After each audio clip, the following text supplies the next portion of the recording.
Bonjour, aujourd'hui je viens ici par curiosité. J'ai invité Christian que j'avais reçu le 26 de mai.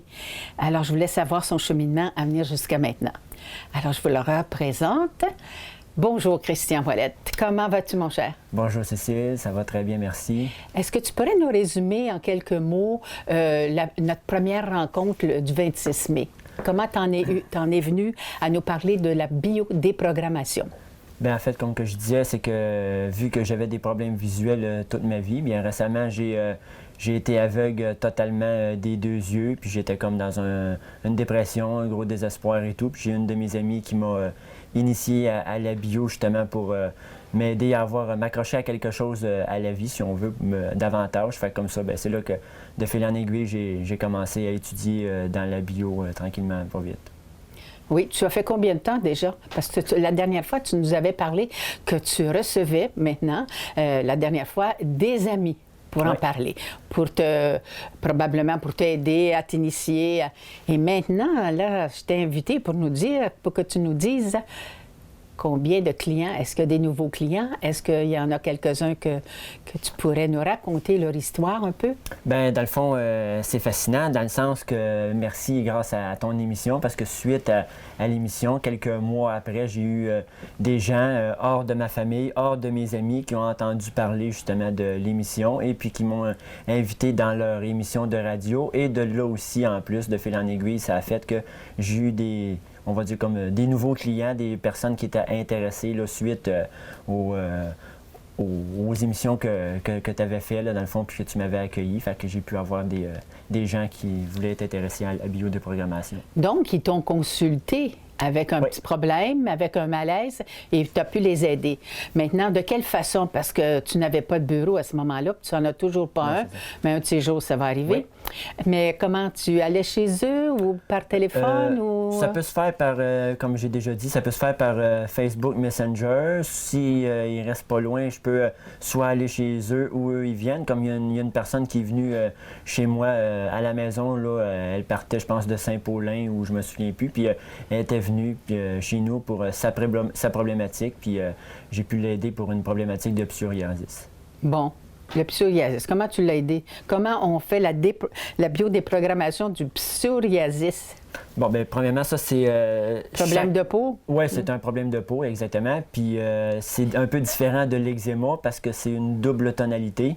Dans le fond, c'est relatif à chaque personne. Il faut toujours savoir puis garder en tête que c'est toujours le représenter dans la tête de la personne. Faut toujours y aller avec l'histoire de la personne, mais le résultat est sensiblement le même à des variantes près. Dans le fond, c'est tout le temps un conflit de séparation, vu qu'on parle de peau, sauf que dans ce cas-ci, c'est un conflit de séparation en conjonction. Ça veut dire qu'il peut y avoir une double tonalité, vu que là, c'est plus un eczéma, séparation pure, mais plutôt un conflit double, vu que l'on parle du psoriasis. Puis ça dépend aussi de la localisation sur le corps. Est-ce que c'est sur un genou? Ça sera pas...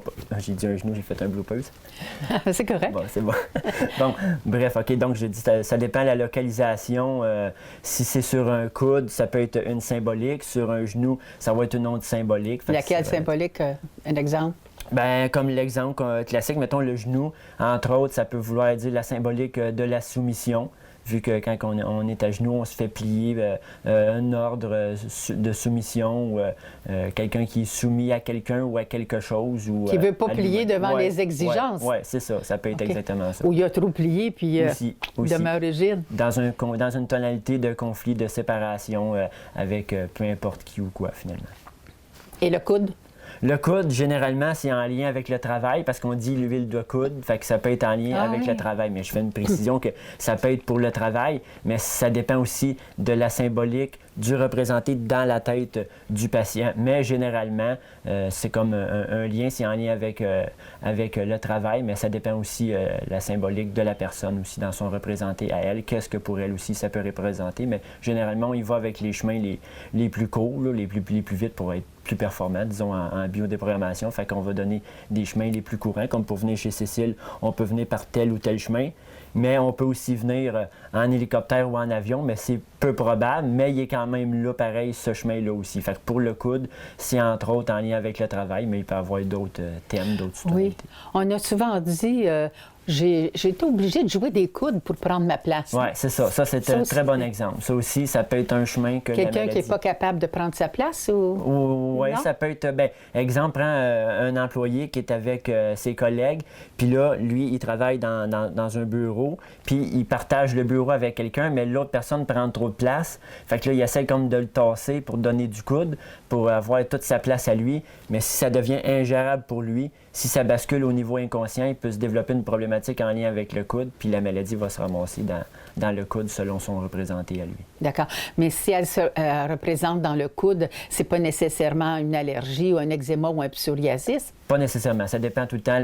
L'émotion que la personne a vécue va déterminer, entre autres, le type de maladie ou le type de trouble comportemental. D'accord. Alors, finalement, tu l'amènes à reconnaître cette attitude ou ce comportement-là qui fait que ça donne ce problème-là. Oui, c'est ça. C'est que dans le fond, comme j'ai déjà dit, c'est qu'un événement important stressant qui est vécu dans l'isolement total ou partiel sans solution, avec une émotion X, exemple, va donner une problématique, soit une maladie physique, soit un trouble comportemental ou une problématique scolaire, selon comment que la personne elle l'a vécu dans un type d'événement. OK. Et puis, tu as reçu d'autres personnes. Peux-tu nous donner un autre problème, un autre... Oui, il y avait eu une personne qui, elle, la personne, sa problématique, c'était qu'elle avait des problèmes avec ses glandes salivaires, c'est qu'elle avait tout le temps la bouche sèche, puis elle n'était pas capable, justement, d'avoir de la salive. Fait que là, c'était la question à poser. Elle, j'ai pu, comme on va dire, aller un petit peu plus vite dans son cheminement pour elle, dans son cas, elle, parce qu'elle connaissait, elle avait déjà une base en biologie qu'elle avait déjà étudiée avec quelqu'un d'autre. Fait que quand elle est arrivée avec moi, bien, elle voulait avoir d'autres conseils, mais elle était déjà comme un peu en connaissance de cause. Fait que là, c'était en quoi c'est une solution parfaite de son cerveau à elle, de faire moins de salive, moins de salive, moins de salive. Fait que en regardant son histoire, ses histoires, bien là, on a pu justement faire du décodage pour qu'après, elle puisse reprendre conscience de qu'est-ce qu'il en était pour qu'elle puisse passer à sa propre déprogrammation. Puis la dernière fois qu'elle m'a contacté, il y a quelques temps, bien, elle m'a dit qu'elle avait retrouvé sa salive à 50 %. Fait que c'est merveilleux. Mais pourquoi qu'elle enlevait sa salive, qu'elle asséchait sa bouche? Bien, c'est que... Dans son cas à elle, disons, si on veut, c'est que ses paroles qu'elle faisait envers quelqu'un ou qu'elle disait envers quelqu'un, ses paroles étaient sèches. Fait que elle trouvait ça triste de pouvoir parler à quelqu'un puis que la personne ne l'entende pas. Fait qu'elle, elle comme, parlait comme, on va dire ça, comme pour rien, si on veut. Ça la décevait de pas que ses paroles à elle qu'elle disait étaient pas captées. Fait que là, ça faisait que c'était comme des paroles sèches, des paroles secs. Fait que c'est comme, pour elle, dans son représenté à elle, c'était comme ça, puis elle pouvait plus vraiment parler. Ou ben non, même ça peut être aussi, dans son cas aussi, en sous-tonalité qu'il y avait, c'est que la salive, il faut regarder la fonction de la salive, ça sert à avaler le morceau, à mieux justement l'avaler dans la bouche pour que le morceau, il passe mieux. Fait que pour elle, quand elle parlait à quelqu'un, elle essayait d'inciter la personne, mettons, à adhérer à ce qu'elle pense, sa méthode de penser à elle, mais elle avait de la difficulté à faire avaler, on va dire, le morceau, à faire passer le morceau à quelqu'un. Fait qu'elle s'est fait un surstress sur cette chose-là. Fait que là, elle, ça devenait ingérable de toujours essayer de faire avaler le morceau, essayer de faire avaler le morceau. Faut que le morceau y passe, faut que le morceau y passe. Dans le fond, c'est que sa pensée à elle, ou ses mots verbaux à elle avaient de la misère à les faire passer à l'autre l'information. Puis là, ça faisait que le cerveau, quand il pesait sur la commande, bien, c'était on enlève le moins de salive parce qu'on n'est pas capable de faire passer le morceau, on n'est pas capable de faire passer le morceau. Le morceau, c'est le message? Exactement. Le message, l'information, parce que ça peut être un morceau réel, virtuel, irréel ou imaginaire. D'accord. Et moi, j'aimerais bien entendre parler, c'est peut-être pas eu de clientes qui ont parlé d'un cancer du sein, mais comme on en a quelques-uns depuis quelque temps là, dans notre environnement, est-ce qu'il y aurait possibilité de savoir qu'est-ce qui cause un cancer du sein? Oui, généralement, entre autres, les Attitude. cancers du sein, moi, j'ai pas eu de cas encore de cancer du sein, mais j'ai beaucoup de mes amis ou collègues qui font de la biodéprogrammation qui, eux, en ont sûrement eu. Puis les cancers du sein, c'est très fréquent. Puis généralement, comme je dis toujours, c'est tout le temps propre à l'histoire de la personne. Ça va varier d'une personne à une autre, mais généralement, c'est en lien avec un drame en rapport avec l'enfant, selon quel sein que ça peut toucher, là, dans le fond. Là. D'accord. Donc, un drame avec l'enfant, c'est que le sein, c'est pour nourrir un enfant. Exactement. C'est pour ça qu'on fait un lien comme ça. C'est ça. Et l'enfant, ben, si elle accepte ce qui est, comment l'accompagner sans faire un drame, elle pourrait arrêter son cancer, pourrait-tu Elle pourrait, mais des fois, c'est plus difficile que ça parce que l'enfant, en tant que tel, pour un homme aussi, là, mais je veux dire, avoir un enfant pour une femme ou s'occuper d'un enfant, je veux dire, c'est le programme de base, c'est les enfants. Fait que si une mère, il arrive quelque chose à son enfant, peu importe comment elle va le ressentir, si ça va se localiser dans le sein, parce que ça peut être plusieurs endroits dans le sein, là, il n'y a pas juste le sein en tant que tel, il y a plusieurs symboliques pour le sein, où il y a plusieurs endroits dans le sein, bien, c'est que la femme est beaucoup avec l'enfant, dans le sens que c'est un gros drame, là, ça ne se lâche pas nécessairement si facilement que ça. Le drame en lien avec l'enfant, je prends l'exemple, un enfant qui fait du motocross comme sport, puis qu'il est tout le temps à la vitesse, puis il va vite, puis il n'est pas sécuritaire, disons, puis la mère, elle s'inquiète pour ça,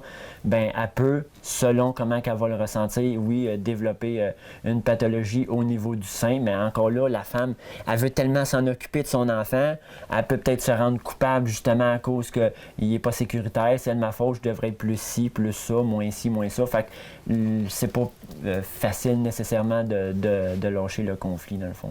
D'accord. Parce qu'on nourrit l'enfant d'un sein ou l'autre, dépendant si t'es droitière ou gauchère. Et ça, elle a sûrement un impact aussi. Et puis, en fait, j'aimerais savoir qu'est-ce que tu en penses. Bien, effectivement, oui, il y a un impact. Il y a des collègues à moi qui disaient que des fois, qu'on soit droitier ou droitière, ça dépend parce qu'on peut faire, il y a cerveau droit, cerveau gauche, mais des fois, on peut basculer sur un cerveau droit masculin ou sur un cerveau droit féminin ou peu importe comment on l'interprète. Mais oui, il peut y avoir une variante si la femme est droitière puis qu'elle a un cancer du sein gauche ou si la femme est gauchère puis elle a un cancer du sein droit. Là. C'est une attitude différente. Ouais. Maintenant, on peut avoir une attitude maternelle envers un conjoint, envers un animal ou même un cadeau précieux. On bichonne tout le temps.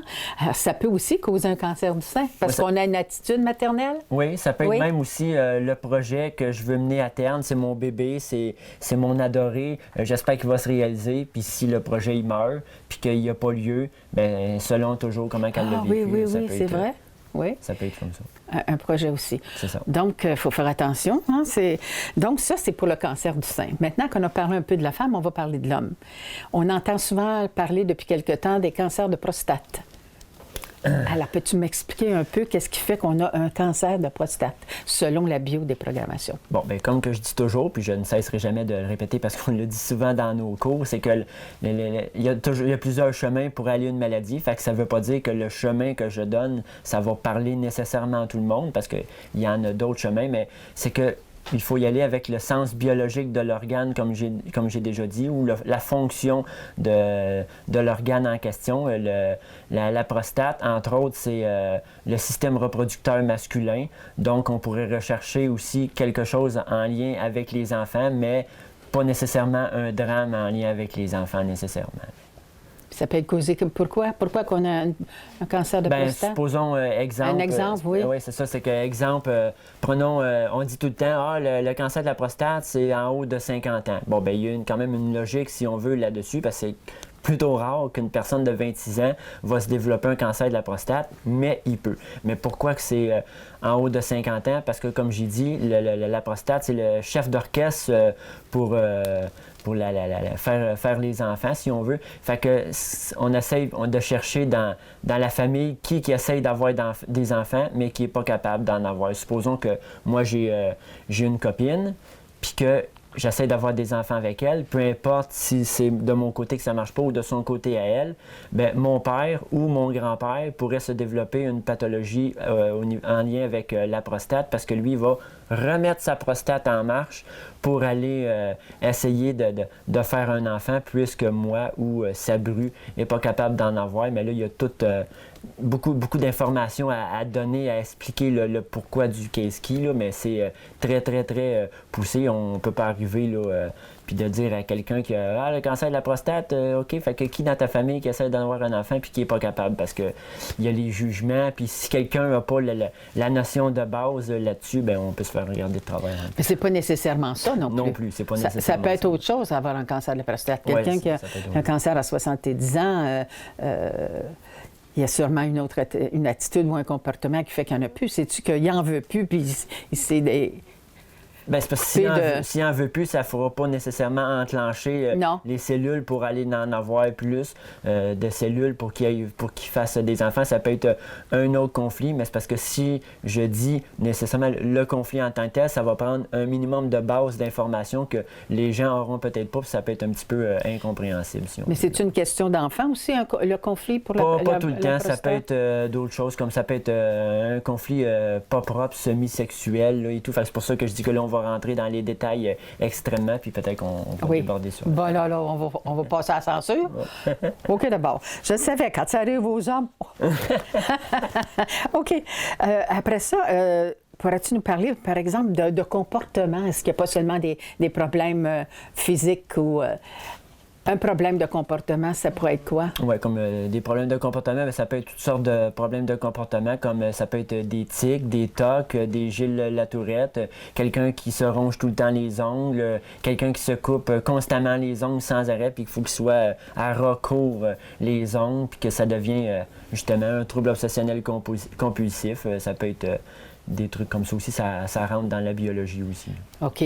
Mais cette attitude-là, elle est comme ça, mais il fait quoi? Pourquoi qu'il se ronge les ongles? Donne-moi un exemple, il y en a peut-être plusieurs. Oui. Bien, c'est ça, c'est que la personne a vécu un événement important stressant qui a été ingérable pour elle avec un type de ressenti, puis que quand ça l'a basculé dans l'inconscient, là, c'est que le foyer de neurones dans le cerveau, il a comme sauté, disjoncté symboliquement, puis en lien avec l'émotion et l'événement, bien, ça a fait disjoncter un foyer neurone qui s'occupe de la motricité, justement. Puis là, c'est que là, on est soit en hyper, fait que là, on va tout le temps se ronger les ongles, ça va être compulsif.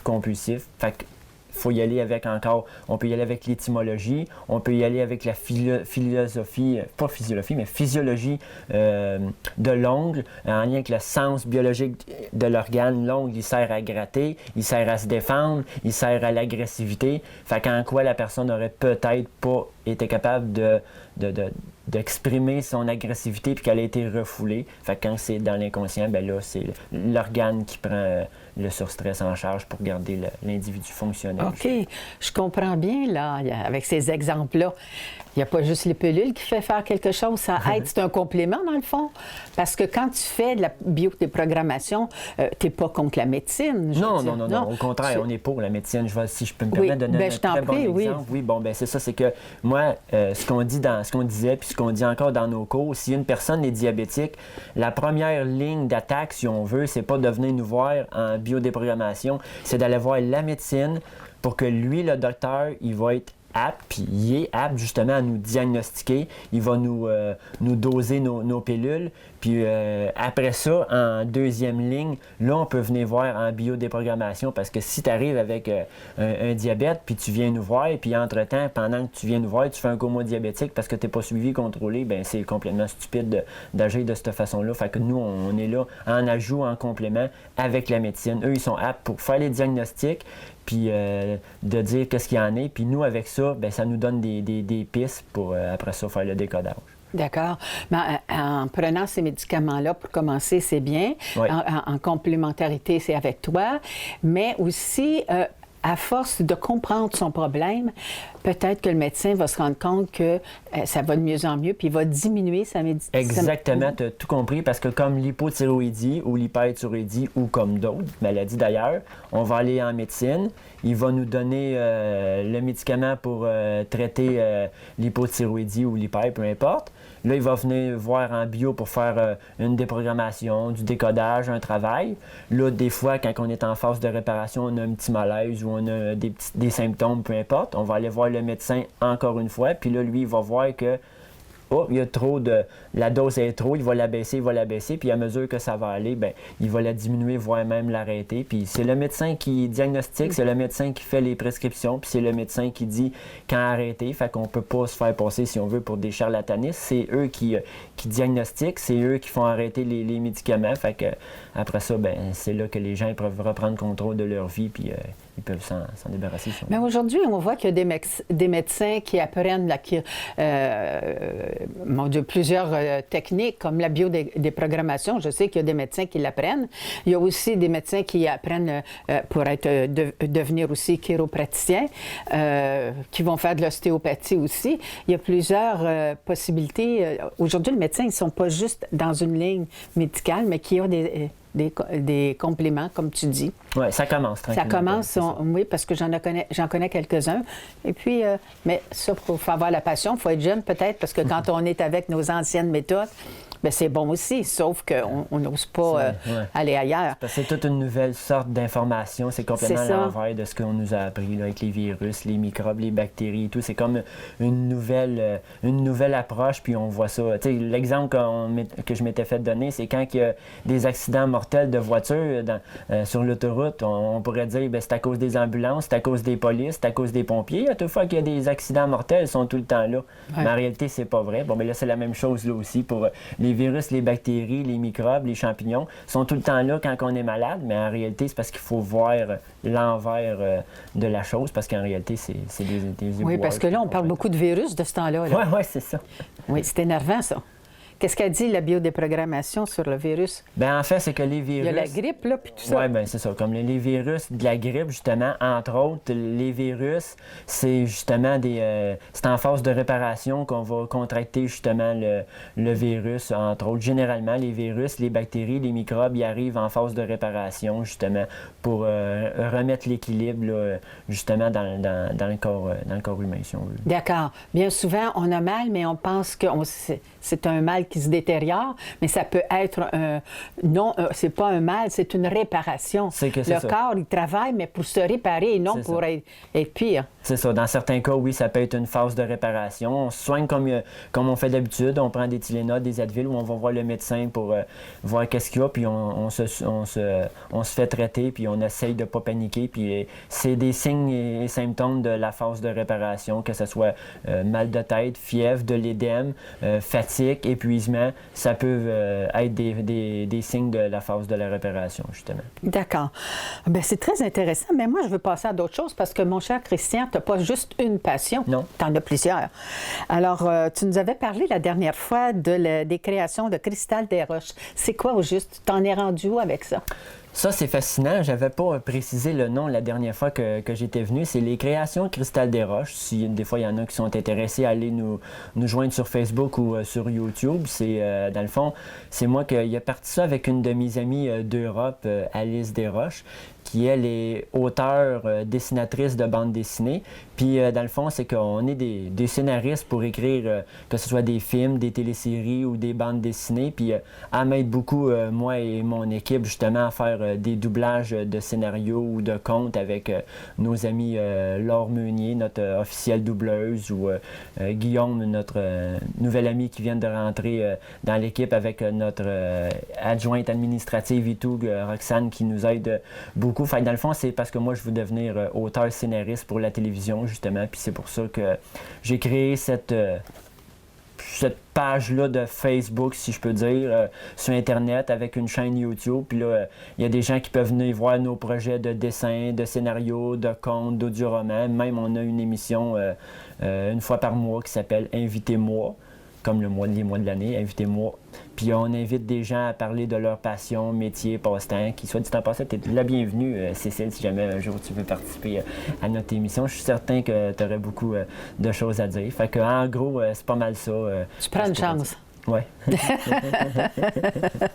OK. Mais c'est intéressant, mais on peut aller voir, on pourrait écrire l'endroit où on peut aller visionner c'est ça. C'est que dans le fond, on va sur YouTube ou sur Facebook, puis on écrit les créations Cristal Desroches, avec Cristal, c'est avec un Y, puis Desroches, c'est au singulier parce que c'est le nom de famille de mon amie Alice Desroches. Ah, c'est en singulier. C'est ça. Tu nous avais parlé aussi d'Annie Brocoli puis de Nathalie Simard. Oui, j'avais fait un compte spécial anniversaire, pas les 40 ans, les 20 ans d'Annie Brocoli, puis le spécial hommage, les 40 ans de Nathalie Simard. Dans le fond, c'est que je lui ai écrit un compte à Nathalie pour ses 40 ans. J'avais fait un dérivé du village de Nathalie, puis j'avais mis mon équipe justement d'Europe là-dessus pour faire le doublage là, avec Laure et tous mes amis. Puis ils ont fait dans le fond un doublage de mes personnages que moi j'ai créé, puis présentement, je suis en train d'en écrire un autre compte pour un spécial hommage avec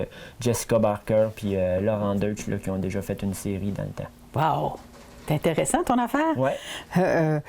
Est-ce qu'on a encore le temps de parler d'un nouveau projet? Oui. Alors, et tu nous avais parlé aussi de un film. Est-ce que tu avais réalisé un film? Oui, j'en ai fait un petit film amateur que j'ai fait sur Internet, là, que j'ai mis sur notre chaîne YouTube, puis je me suis amusé à filmer ça chez ma recherchiste et éditrice, puis on a filmé ça en 2 mois et demi à peu près, puis Alice, elle nous a aidé pour le montage, un autre de mes amis qui m'a aidé aussi pour le montage vidéo, fait que c'est un film, par exemple, c'est 16 ans et plus, par exemple, le film. Oh oui, 16 ans et plus? Oui, parce que moi, je touche amour, action, horreur, drame, je suis polyvalent, fait que je peux faire n'importe quel Tout ça dans contrat. ce même film-là? Non, mais c'est pas dans ce même film-là, mais je suis capable de toucher les braguettes d'amour, comme jeunesse, justement, avec Nathalie puis Annie, mais je peux faire aussi de l'horreur, de la dramatique, de l'action, mais dans ce film-là, il est plus classé 16 ans et plus. Dans le fond, je vais chercher l'intimidation, je vais chercher les deuils que les gens ils ont de la difficulté à faire. Fait en gros, c'est de ça que ça parle. Et il dure combien de temps, ton film? Oh, c'est un court-métrage, fait qu'il dure 55 minutes si on enlève la bande annonce du début et de la fin. Fait que c'est un 55 minutes. D'accord. Puis on peut le visionner quand? On peut y aller maintenant sur YouTube si on écrit film complet, deuil inachevé, au pluriel. C'est comme ça, puis on peut le retrouver. On va l'avoir. Ou sur notre chaîne Les Créations Cristal Desroches sur YouTube, on peut le voir là. Je fais la plupart des personnages. Alice, elle double aussi une personne, puis mon ami Laure aussi, elle le fait, puis c'est notre recherchiste qui filme. Mais là, c'est pas uniquement en audio, c'est vraiment là, une vidéo vraiment là, qu'on voit avec les trucages, les make-up, les effets spéciaux. Tu fais tout ça? Oui, j'essaie d'être créatif. Avec le budget que j'essaie d'être créatif, mais si je pouvais avoir plus de budget, il y aurait sûrement plus encore. On va en reparler, parce que j'ai ici quelque chose de très intéressant. Dernièrement, tu nous avais parlé à moi, parce que pas à la première émission, Orcam. Oui. C'est arrivé dans ta vie, ça. Ça veut dire quoi, ça? C'est un objet dispendieux? C'est quoi? C'est une situation? Ça veut dire quoi, ça, Orcam? Ça, là, c'est un de mes amis, Jocelyn, qui m'avait parlé de ça. C'est Orcam My Eye. Orcam My Eye est un dispositif qui a été conçu exclusivement pour les personnes aveugles, malvoyantes ou bien ayant des difficultés à la lecture ou encore dyslexiques.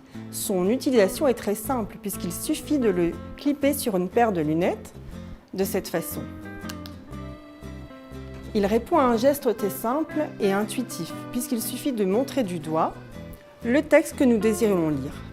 Le texte est instantanément pris en photo, puis retranscrit en parole dans le haut-parleur de l'autre côté du dispositif. Orcam My Eye a bien d'autres fonctionnalités, comme reconnaître des produits, lire des codes barres, reconnaître des couleurs ou des billets de banque, et aussi reconnaître des visages.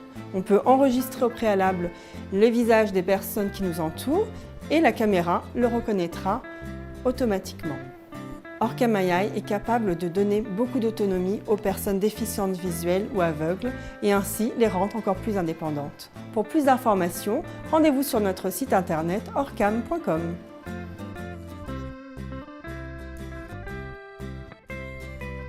C'est un petit appareil pour que les gens qui soient dyslexiques, malvoyants ou non-voyants ou des problèmes de lecture, ils peuvent réussir à lire des livres, des revues, des magazines ou même reconnaître des personnes. Puis c'est fantastique. Fait que là, arrête, là. il m'avait dit ça. Tu peux lire? Oui.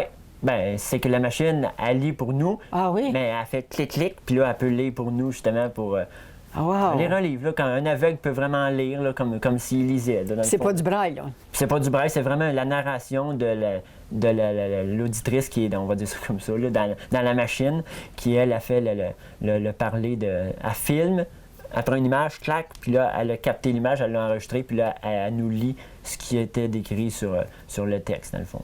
Oh, c'est fabuleux. Mais cet appareil-là, est-ce qu'il est dispendieux, qu'il est accessible à tous ces gens-là que tu m'as parlé? Non, malheureusement, il n'est pas accessible. C'est environ 5 000 au moins, comme il faut. Là. Fait que c'est assez dispendieux. Fait que si on pourrait se demander comment j'ai fait pour me le procurer, ben, c'est parce qu'il y a des amis Tu le payes à temps partiel, là, toi, Oui, là, c'est puis ça, t'as mais il y a de des la misère, amis mais- qui m'ont aidé aussi. Aussi? pour, Quel ami t'a aidé? Parce que je veux que tu le dises, c'est important. Ben, je voulais remercier justement mon amie Mélanie Denis au centre dentaire. C'est elle qui, grâce à elle en partie, elle a réussi à me donner une nouvelle qualité de vie. Fait que je te remercie beaucoup Mélanie. Puis il y a mon grand maître Yves, je dis maître parce que c'est mon maître guide qui m'aide beaucoup dans la vie. Fait que Yves Légaré, je le remercie beaucoup. On a jasé dans son garage, puis c'est là qu'il y a eu l'idée de seconder Mélanie Denis avec d'autres amis aussi alentours qui s'en sont suivis. Fait que je voulais. Ils ont quand même donné un bon montant. Tu m'as Ouais, dit, ouais. après chacun 1 000 et plus, hein? Oui, comme il faut, oui. Ah, Seigneur, c'est gentil, ça. Puis il y en a d'autres, mais ça, Ouais. ils n'ont pas voulu. Ouais. Mais c'est pas grave. C'est correct. Mais tous ceux qui ont le goût de t'aider, là, parce que c'est pas seulement cet appareil-là que tu veux. La RAMQ, avait pas... Non, il n'y la avait pas de RAMQ, possibilité. ben, je m'étais informé avec le bouclier, puis ils n'ont pas obstiné longtemps. Ils ont dit non, ça, c'est pas payé. Puis la RAMQ, je pense, elle avait dit que c'était un luxe. Là. Un luxe. Oh, ben là, en tout cas, peut-être que ça va changer, mais c'est parce que toi, tu l'as, il faut que tu continues à le payer, puis tu as besoin d'aide aussi pour que tu puisses terminer de le payer. Et ensuite, tu voulais partir une fondation, tu m'avais Oui, parlé. ça, j'aimerais ça, si c'était possible, de partir une fondation, parce que mon désir, ce que j'aimerais faire, c'est de tous les gens, les familles, les ados, les enfants, ou peu importe, qui ont des problématiques en lien avec la lecture, comme je disais, que ce soit la dyslexie ou n'importe quoi, qui, si eux aimeraient avoir ce produit-là, mais qui ne sont pas capables de se le payer, mais moi, j'aimerais ça que ma fondation, mon organisme que j'aimerais créer, j'aimerais ça qu'elle puisse être capable d'aider les gens pour s'en procurer un parce qu'ils, mettons, ils sont pas capables de le faire comme moi, j'ai réussi à le faire, mettons. D'accord. Est-ce que tu pourrais nous le montrer? Oui, on peut le montrer. Je pense que tu l'as... Oui, je l'avais rechangé de place. Tu l'as c'est tout, rechangé de c'est tout. place? Fait que voilà, ça, c'était le petit appareil. Qu'on va montrer éventuellement sur ça, mais tu Fait que je vais l'allumer, là, premièrement, voilà. vas le faire fonctionner. Voilà. Fait que je vais prendre, je pense qu'il y avait une paire de lunettes peut-être ici. Attends un peu, Christian, je te donne Voilà, ça. pas de problème. Merci. Fait que là, ça va prendre quelques secondes pour s'allumer. Ça, c'est une paire de... On peut brancher ça sur n'importe quelle paire de lunettes conventionnelles, en autant que la branche de la lunette elle soit un peu large pour faire tenir l'appareil, parce qu'il tient magnétiquement, dans le fond. Si on veut, puis il y a aussi la dragonne là, qu'on appelle pour, si on veut pas le perdre, j'imagine, ou qui glisse ou qui tombe. Là. Au prix qu'il est, Ouais, c'est ça. c'est mieux de l'accrocher comme il faut, hein? Au briquier, il faut s'accrocher après ça. Fait que là, il est en train d'allumer, là, et tout, voilà. Cam Maïaï, version 9 est prêt. Je l'accroche. La batterie est chargée à Là, 30%. elle me dit que la batterie est chargée à 34 %. Voilà, je me tourne vers Cécile. Peut-être que... Une femme se trouve devant vous. Bon, une femme se trouve devant vous. Parce qu'elle a réussi à la reconnaître, parce qu'elle n'est pas enregistrée, mais si je pouvais enregistrer Cécile, puis la prochaine fois, je ferais ça, puis elle dirait « Cécile se trouve près de vous », mettons. Exemple. D'accord. Ça peut faire, je pense, aussi. Une personne. Alors, c'est parce qu'il y a des caméras, là, mais si je fais un truc... Bon, L'heure est 11h22 âmes. Aujourd'hui, nous sommes le mardi. pratique, hein? mars 2020. J'ai même pas de monde, puis je fais juste faire « cloup », L'heure est 11h23 âmes. puis on Est-ce- peut lire aussi. comme je OK. dis. Est-ce que tu l'entends bien, Christian? La dame qui parle? Oui? Moi, oui, je l'entends très Oui, bien. mais Christian, je veux que les gens l'entendent. Oui, parce oui, que- oui, il n'y a pas de problème. Puis, mais là, si tu prends ton fameux dictionnaire qui fait partie de tes longues études, Oui. elle peut lire dans le dictionnaire. Elle peut lire aussi. Si, mettons, je le mets à une certaine distance, que je me mets droit. Dictionnaire des codes biologiques des malades. Bon, des fois, ça dépend comment on le place. C'est des maladies, mais elle peut lire aussi à l'endo aussi du dictionnaire. Ne le n'aide pas à courir si le marche te convient anonyme. nager dans le sens du courant, faut rigoler les crocodiles, proverbe africain au barrec du zéro. Puis là, je peux l'enlever puis elle continue à lire encore. Là, on peut faire plein d'autres petits trucs aussi. Je peux l'arrêter, je peux remettre sur pause.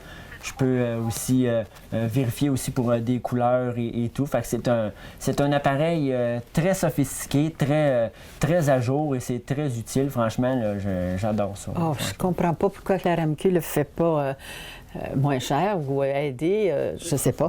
Mais ta fondation, là, si tu avais plus de sous, tu pourrais continuer à organiser ça. Et puis peut-être avoir un bureau aussi, si les gens sont généreux. Oui, ça aussi, j'aimerais ça éventuellement avoir un bureau de consultation en bio ou pour mes trucs de scénario ou peu importe, ça oui. c'est sûr et certain. Ça serait possible aussi à Berthierville. Oui, c'est possible. Il y a des locaux qui sont disponibles à Berthier, c'est sûr, mais c'est juste que pour l'instant, vu que j'ai pas de contrat ici et là, ça me donne rien de louer un local à X montant pour rien. Si on veut. Oui, mais il faut des sous pour commencer. Oui. Oui. Mais peut-être qu'il y a des gens qui sont riches, si c'est chez nous. Pourrait peut-être aider. Je me souviens, les jeunes, j'avais fait des émissions il y a 22 ans et il y avait un espace pour la jeunesse, là, je ne sais pas trop le nom, et puis je cherchais justement un local pour qu'il y ait plus d'espace pour jouer. Et parce que ça dérangeait la place qu'il y avait, l'environnement. Le caméraman elle continue. Ça fait qu'on en avait parlé, puis il y a une personne qui est en mesure, leur a procuré une autre maison avec une personne qui est en moyen. Alors, j'espère qu'il y en aura pour t'aider. Ne serait-ce que des petits montants, tu sais. Oui. Puis comme ça, tu pourrais payer ton appareil au complet. Et puis s'il en reste, mon Dieu, ouvrir un bureau peut-être. Il faut penser grand si on veut que ça arrive. Oui, tu es d'accord avec ça? Ben oui, c'est mon but, moi, justement, d'aider les autres aussi, puis qui peuvent se libérer de leurs problématiques ou peu importe, dans le fond. Orcam, là, est-ce que les gens peuvent aller voir ça sur Internet, tout ce que ça fait, avec des explications, puis montrer l'appareil? Oui, effectivement. Si on va toujours sur YouTube, il y a une espèce il y a des vidéos c'est des tutoriels qui appellent, ils montrent comment ça fonctionne, comment on fait pour lire, comment on fait pour identifier des objets, des produits, des codes barres. Il y a je pense qu'il y a à peu près une quinzaine de vidéos de 2-3 minutes chaque qui montrent à peu près là, comment que ça fonctionne, comment s'en servir, l'utilisation et tout. Fait que c'est vraiment révolutionnaire, là, personnellement. Donc, on pourrait écrire l'endroit ou aller sur Internet. Tu vas pouvoir faire ça, Michael.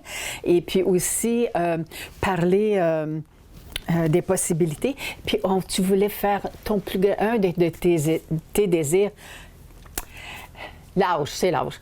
Un de tes désirs, c'était de faire une conférence pour accueillir des gens, pour pouvoir répondre à leurs besoins, expliquer un tas de choses. On avait fait dans la première émission, on en avait parlé et on avait eu quelques personnes. Maintenant, je voudrais en faire une autre avant que, parce que je vais mettre la maison en vente. Ça fait qu'avant de partir, on ferait une conférence.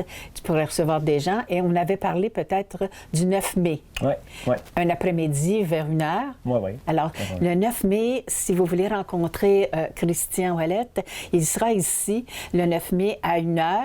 Et le coût est de 20 $. Et si un petit groupe, il pourra répondre à plusieurs de vos problèmes, malaises, etc. C'est ça que tu veux faire, Oui, il n'y a pas pour moi ce que j'aimerais faire, justement, comme tu l'as si bien dit, c'est faire un peu de théorie pour mettre les gens dans le bain de tout ça, si on veut. Ensuite, je peux répondre à leurs questions. Et s'ils veulent, s'il y en a qui veulent, on peut aussi faire des problématiques de cas en direct aussi. Puis qui sait, il peut y avoir des guérisons instantanées dans ton local. On ne sait pas. On ne sait pas. Rêve en couleur, hein? On dit, c'est pensé, il faut qu'il y ait une action pour qu'il y ait une réaction. Ça fait qu'il faut oser. Il faut oser faire ça. Alors, voilà. Je pense qu'on a bientôt terminé. Et est-ce qu'il y aurait d'autres choses que tu aimerais rajouter? Oui, juste en terminant aussi, j'ai remercié, comme je disais, ceux qui m'ont aidé à donner généreusement pour acheter mon Orcam. Mais je voudrais aussi remercier sincèrement du fond du cœur mon amie Alice Desroches et Laure Meunier, mes amis d'Europe qui m'aident beaucoup pour les contes, les doublages et les bandes dessinées. Merci beaucoup, Alice, de me prêter ta plume pour dessiner mes trucs sur mes demandes. monde, c'est là qu'on peut voir, mesdames, messieurs, que la distance n'a pas d'importance parce que cette amie-là, elle reste en Europe, puis elle peut m'aider pour mes dessins, puis c'est grâce à eux si mes projets de scénario et dessins, ils sont disponibles. Fait que merci beaucoup, Alice. Il y a une petite affaire qu'on a oubliée, Oui. ta casquette, et puis Ben oui, c'est vrai que... ici sur ta chemise, Ma là. chemise aussi, oui. Mais c'est toi qui as dessiné ça? C'est Alice qui a dessiné ça, justement. Alice, moi, dans le fond, ce que j'ai fait, c'est que je lui ai envoyé le concept de design, de comment est-ce que je le voulais, puis elle me le fait. Puis moi, après ça, je suis allé à une place à Joliette chez Accessible Broderie pour qu'ils puissent me faire ça sur... Accessible c'est broderie? Accessible Broderie à Joliette. C'est À Joliette, une compagnie ils font quoi? Ils font c'est qu'ils font de l'impression, de la broderie. Après ça, je me rappelle plus qu'est-ce qu'ils font là, mais ils peuvent mettre des trucs sur des chandails, des casquettes, des manteaux. Après ça, ils font sûrement d'autres choses. Toi, c'est toi qui les dessines, puis tu leur demandes? C'est moi, je dis à Alice, exemple, je voudrais avoir le mot cristal des roches, puis peux-tu me faire des arcs-en-ciel au-dessus du cristal, puis peux-tu me faire ci, ça. Puis elle me le dessine, puis quand elle a fini, elle me l'explique de qu'est-ce qu'elle a fait. Puis après ça, je demande à une autre personne de valider aussi, voir qu'est-ce qu'il y en a. Puis après ça, je l'envoie à Joliette, qui, eux, après ça, quand je leur amène une chemise ou un T-shirt ou un manteau, une casquette, eux, ils font juste me le broder sur le vêtement en tant que tel. As-tu le temps de te reposer? J'essaye.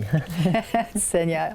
Je suis insomniaque, fait que ça l'aide. Quand je t'ai connu il y a 8 ans, et puis que tu venais de faire donner des massages, et puis après ça, toute ta dépression, et puis tout le nouveau départ, il ne faut jamais abandonner. C'est extraordinaire de te voir aller. Alors, j'avais hâte de te recevoir une deuxième fois pour pouvoir parler de ce cheminement-là qui s'annonce être très prospère. Alors, je suis bien contente de te connaître, mon cher Christian. Moi aussi, c'est pareil. Mais voilà, j'espère que vous avez passé du bon temps comme j'en ai passé moi-même. Alors, je vais vous recevoir la semaine prochaine avec un autre personnage intéressant. À bientôt.